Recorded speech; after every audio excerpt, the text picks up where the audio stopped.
Hey, if you're going to be an entrepreneur, I want you to stay tuned and listen to what I'm sharing with you today. We're going to have Matt Westfield. He's going to give us 11 truths to become an entrepreneur, to really have some foundation. And listen, you can't build a business, you can't go forward without having a mentor. And more than a mentor, you also need someone to collaborate with. You need people to bounce your ideas off, people you can trust, people who can give you wisdom. And this is why I'm so blessed to have Matt Westfield sharing with us. You know, he's a professor from the University of Nevada in Reno, Nevada. And he's started businesses, and he goes all over helping release young people into becoming entrepreneurs, into being intrapreneurs. And so this is where he's gifted, and he's got some great principles to give us today. And one of the things that he does, he sets up what is called entrepreneur assemblies. An entrepreneur assembly is a networking opportunity for young entrepreneurs to join the entrepreneur assembly network and be a part of other people, be with other people of like mind who are building businesses and breaking into the market. And so there's nothing like being with other people like yourself, not being afraid somebody's going to steal your idea or rip you off, but you're just going forward and getting hold and looking to help others and to allow them to help you. Well, let's listen to what Matt says, and I'll be right back. Welcome back, ladies and gentlemen. Thanks. Remember in last week's show about building our own companies, and we're talking about entrepreneurship, we talked a lot about the different types of truths in entrepreneurship. Very simple concepts about business being about, people who are passionate, who are building the future, and things about surrounding yourself with people of integrity. Today, I want to start by talking about the considerations for a business. And we touched on this last week in the 12 truths, didn't we? And one of the things that we talked about was building a business or doing something that makes you want to get up in the morning, that gets you excited for the day. What do we know that as? Simply, we know that as passion, don't we?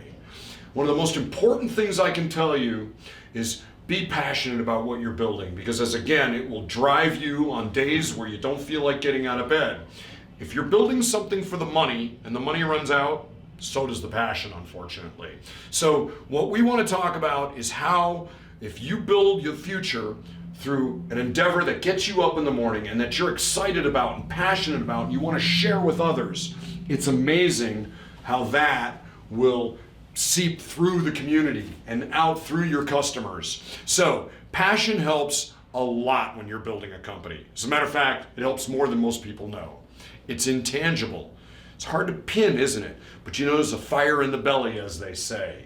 And it helps you create believers out of critics. And I can tell you that it'll also make your project viable, because the more you're passionate, you discuss it, the more you hone in on your vision and the vision that you want to share with others, all right? So with your passion, even if you're not an expert at the industry, if you have passion, your knowledge will come. You will learn what you need to learn to be an expert in your business. And you know what? That passion, it'll carry you through the very, very difficult times that are being an entrepreneur, especially when we're trying to build a company. All right, so we hear that passion is big, but I will tell you, no matter what books you read and whatever you've learned, passion is way more important than most give credit for. And guess what? It's easy to tell if somebody has passion, isn't it? It's also easy to tell if you have passion or not. If you look in the mirror in the morning, you can tell if you have the passion to pursue. And I would use that as a gauge of whether to pursue this potential company or not. Okay? So there. Think about passion. After passion, there's another really important thing, and I bring this, and the people who work for me know in my companies, attitude. Okay? Attitude is huge. And if you run the company, the leadership that you portray and the attitude you portray is the attitude that goes down through your company. So having a positive attitude is everything. Okay? Knowledge is okay to be knowledgeable, but if you have knowledge with a bad attitude, people don't want to hear it. So having a knowledge and a good knowledge bed and an understanding of the vision of your company and having a great attitude where people like, wow, their energy is fantastic. People want to be around people with good attitudes, with good energy. Why? Because good energy drives good energy. Good attitude drives good attitude. And that is a leadership attribute that entrepreneurs must possess. Because if you come in every day to work and you kick the dog and curse, everybody else is going to want to kick the dog and curse too. You come in, get people fired up, okay? Really simple. When we talk about that, remember, we talked about business is not about business, business is about people. That was truth number one last week, wasn't it? Business is not about people, business is not about business, business is about people, first and foremost. Here's another simple attribute. People want to do business with people they like and they trust. That was truth number 2 last week, wasn't it? And funny how all of this is coming full circle now, isn't it? We need to have good attitude. We need to surround ourselves with great people. We need to have that attitude and that ability to carry on even in the dark times. So, we're going to have an aura of confidence. We're excited about our business. We're proving it. We're showing it. So we have to have confidence, but we have to have humility. Ladies and gentlemen, you need to be empathetic. You need to have humility, and you need to listen to what your customer is telling you. More important than anybody else in business. So one of the things that I've found, ladies and gentlemen, in building my company, when we talk about the attributes of an entrepreneur, times are going to be really tough.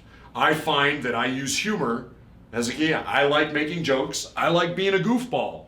And to me, being a goofball in a very dark time can help us get through. And let's face it, ladies and gentlemen, the world is going through some dark times now. You are, even in America, we're going through some tough times now, and you've probably heard.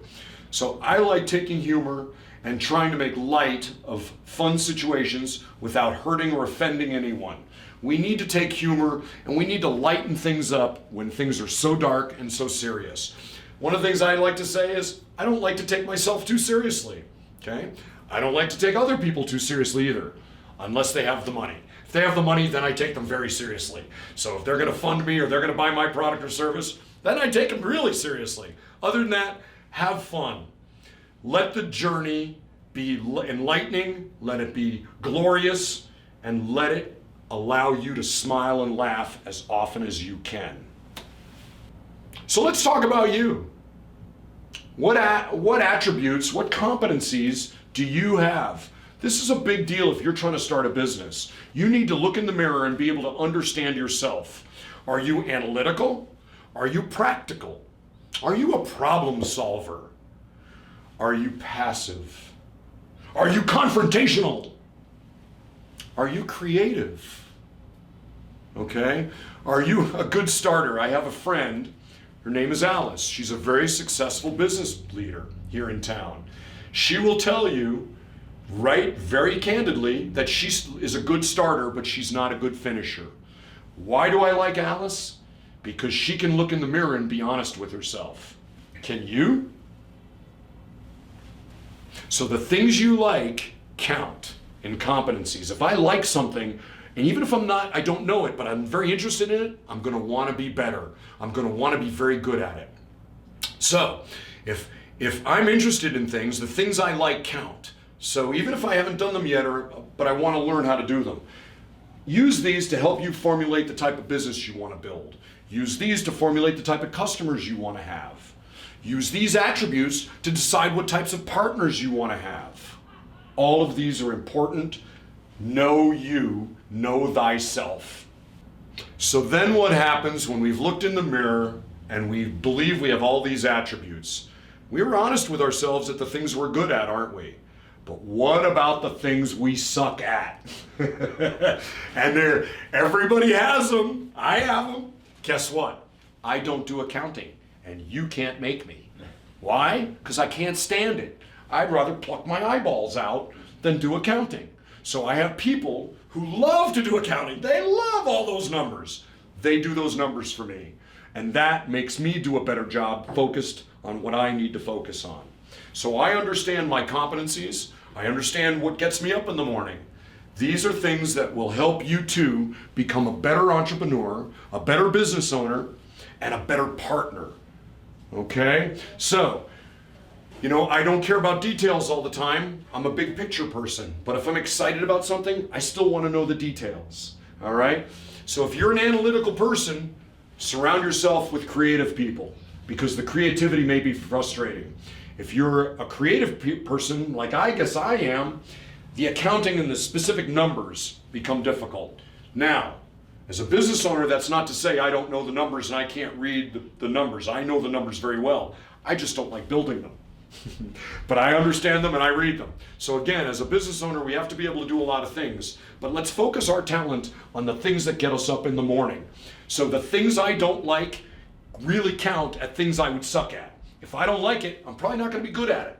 And it's going to be hard to become good at it because I don't like it. So the easy solution, let's find somebody else to do it. All right, think about that, folks. So what do we do if there's things in the business we don't want to do or we suck at? How do we figure that out? Well, there's a number of ways. If we have money, we can hire somebody to do it. If we don't have money, maybe we bring in a partner. Maybe we outsource to somebody like building a website. Maybe I don't want to build a website, but there's somebody out there who's trying to start their own website business. Maybe they'll give me a deal. Okay? Maybe I can barter. So maybe I'll do this for you if you'll build a website for me, or better yet, I'll do this for you if you do my accounting. Okay? So the last thing we think about as entrepreneurs, even here in America, and I've seen people in Europe and South America, what else do? We go grovel to our family. Now, why would people start a business with family? Well, there's a number of reasons. And I'm not going to spend a lot of time on this today. We'll talk more later about this. But family brings a couple of things that are important. What? They bring the fact that I know this person. I've probably grown up with them and I know. Now, I may not like everything about them, but I understand them. The other thing that's important, I trust them. And we like to do business with people we like and we trust. So that's why many new companies are started with family and friends. We may not have all the talent we need, but we know we can trust each other. We'll figure it out. Okay? Who's going to be in your circle? So next I want to think just really quickly about the thing called focus. I build companies, I help other people, I teach. It's hard to get focus. Ladies and gentlemen, you need to have focus. When you decide to build your company, you need to be focused on that. Try not to take a lot of time to do other things, and if you have to, compartmentalize them so you can spend time prioritizing on the business when you need to be. Then you can spend time with the family. I've known many, many entrepreneurs who've absorbed all of their time and lost touch with their family. Or want to start the business, but they can't let go of the family, so the business fails because they don't know how to prioritize their time. It's very, very critical that we as entrepreneurs understand the importance of our family and our friends, but the importance of building the company and what that takes. And it takes a lot of your waking hours. So understand, to prioritize, I tell people that every day as an entrepreneur, I go to bed with a plan. Every morning, I get up and change it. Why? Because of people, because of money, because of time, because of emergencies. This is what being an entrepreneur is about. Having focus, but being flexible. So be flexible, ladies and gentlemen.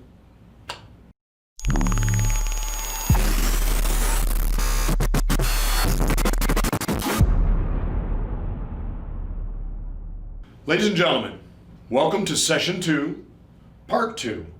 We've gotten done talking about the 11 truths of entrepreneurship, and then now this last session we talked about the attributes of an entrepreneur. And we talked about what it takes, competencies, and surrounding yourself with people who are winners, and the types of businesses we start often with friends and family. Let's talk tonight now a little bit about the different types of businesses that we can start anywhere around the world. And I want to put this in context for you because it is important when you're building your company to understand what type of company you wish to build and what type of business. Let's start with the simplest, a lifestyle business, ladies and gentlemen. What is a lifestyle business?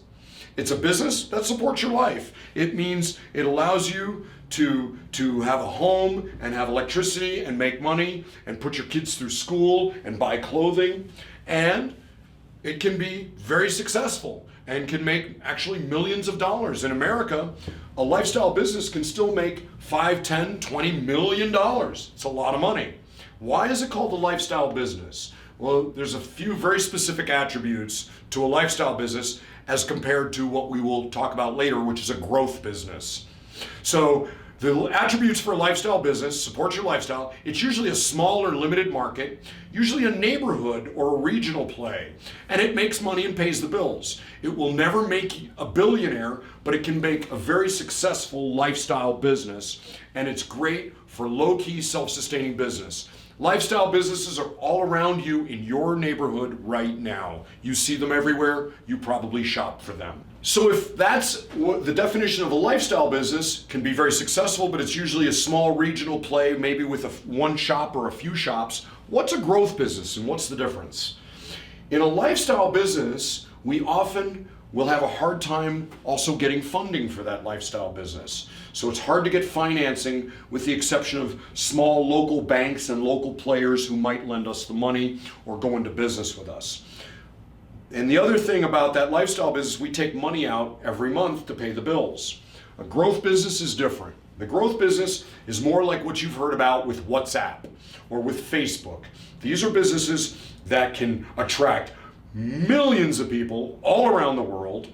They're usually changing an existing market or creating a new one. Okay, they have a highly repeatable product or service, which means we can bring people in very quickly with a low barrier. Okay, often it's disruptive technology. If we think about what Airbnb did to the hotel business, we think about what Uber did to taxis. These are disruptive businesses that change the old school businesses to create a new business model and new markets for new customers. Here's the difference. A lifestyle business, hard to fund. A growth business that's attracting a lot of people. It may be losing money, but you can attract investors, and lots of investors. And those investors will help you grow the business around the world because you've proven that you can replicate that business successfully over and over. If we look at Entrepreneurs Assembly, although it is a nonprofit, we don't make money on it, we've been able to replicate it around Nevada in the United States and in Africa. Why? Because we simply gather entrepreneurs together to solve each other's problems. So Entrepreneurs Assembly, though a nonprofit, could be considered a growth business. The other part of the service-based business that I think you want to consider is it's an excellent first foray into business ownership. So it's, if I want to be an entrepreneur, building a simple service business is easy, and I can kind of test the waters, and if I don't like it, I simply stop performing the service, right? In a product business, that'll be different. We'll talk about it. So often as a service, very simple strategy. We're also really reliant upon what? Upon our knowledge, upon our past customers we may have had from another business, our network, our alliances. It's very, very simple to usually start a service-based business. But you need to be able to market it, and you need to do it well. And will you be able to market your service-based business effectively? That is often one of the hardest things for new entrepreneurs to do. So because you're reliant on your past customers and your family and friends, that will help you do some of that marketing. And we'll talk about this later on as weeks go on, and we help you build your company and help get your message out. Because we're going to be talking about all these things. We'll have guest speakers, we have marketing experts, we have other entrepreneurs. This is going to be an exciting year ahead of us, and I'm excited. Let's talk about a little bit more about the types of businesses you can build. And if we finish with the service-based business, it's very simple because we can often start with a website or an email. And the internet allows us to build our company outward, whereas before the internet 20 years ago, it would have been very difficult to get the network out. We had to do other types of things to do marketing.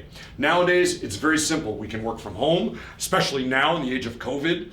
Everybody's working from home. So if we didn't know how to work from home before, we sure are learning now, aren't we, folks? We can also take our professional background and we can parlay it into new areas. So say I'm a business plan writer, as you know. Well, maybe that would allow me to skill up and start writing grants. So then I could become a grant writer. So there are skills that can help you take your service and build it outward. The other thing you might want to consider is taking your service and partnering up to offer wider services. I'll give you an example.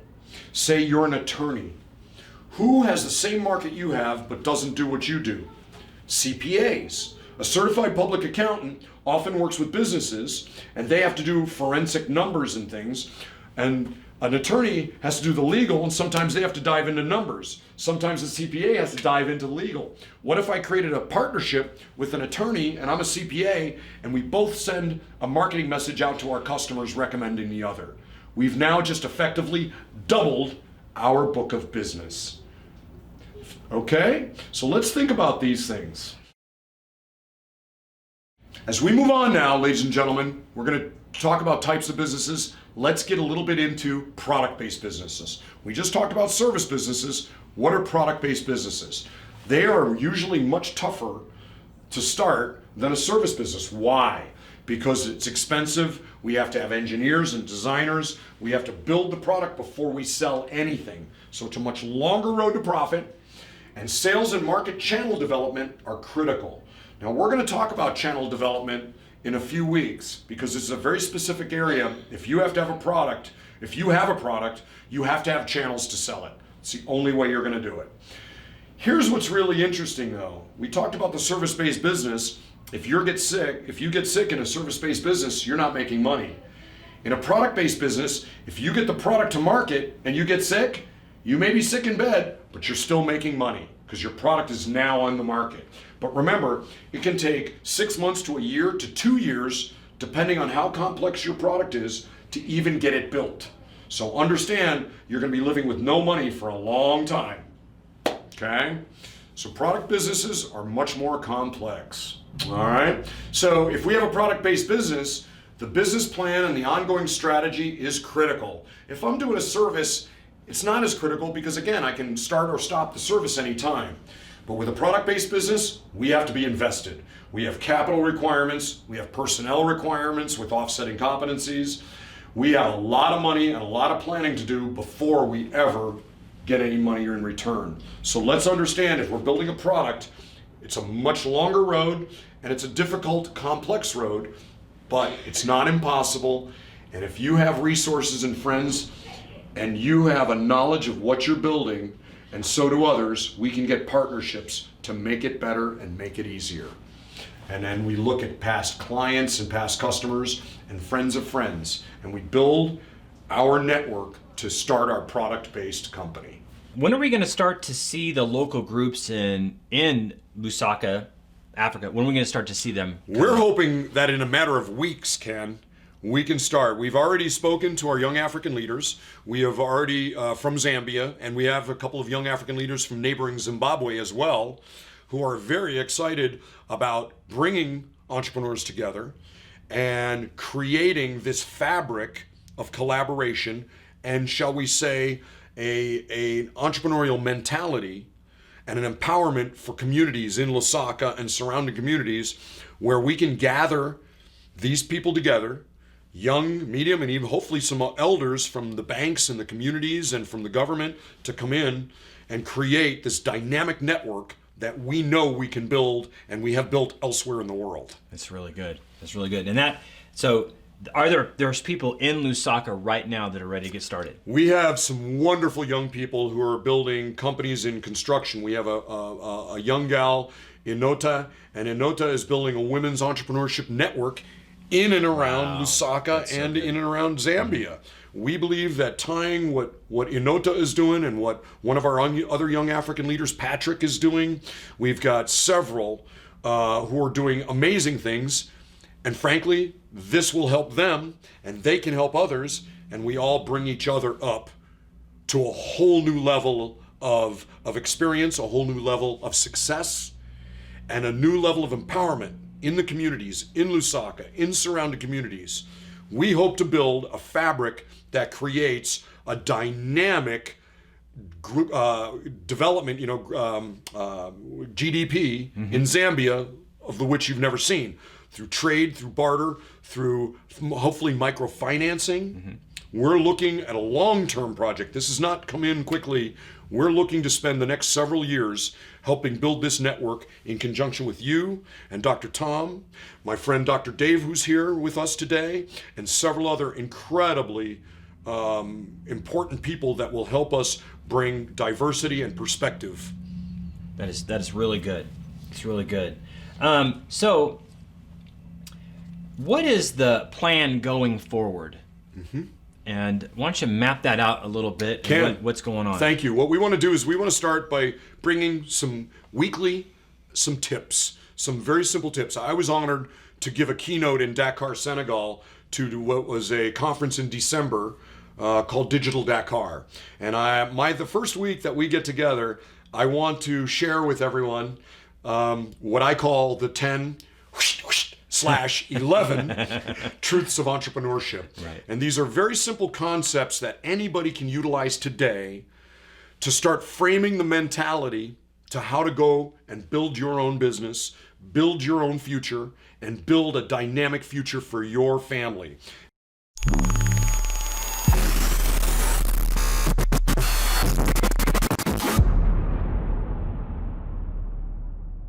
So, hey, this is so absolutely essential. These principles, as simple as they are so necessary. And I'm glad that you were taking notes. And I'll be back again tomorrow with Matt Westfield, and he's going to share 12 more truths on how to be a good entrepreneur. So, Father, I pray for everyone that's watching that you would strengthen them in their inner man, that they might know you, and that they might know the good wisdom of heaven, that they would know the Word of God. It would spring up within them. Now, let me just stop my prayer just a moment and say that doesn't happen other than you have to give yourself to the written Word of God. I have a Bible right here. This is the written Word of God. Within this book, it's not just poetry. It's not just something about salvation. Even it's all about that, but it's about how to live life and how to align yourself with life in such a way that you can have good success. And that's what we heard from Matt Westfield today. Those principles are biblical principles in the sense that they can be connected to the way life really works. And you can find these thoughts in the Proverbs, in the book called the Bible. So, hey, I bless you. Tell a friend. Check us out on our WhatsApp. And until tomorrow, don't forget, this is Dr. Greiner, Tom Greiner, saying it is God who gives you wisdom, power to create wealth.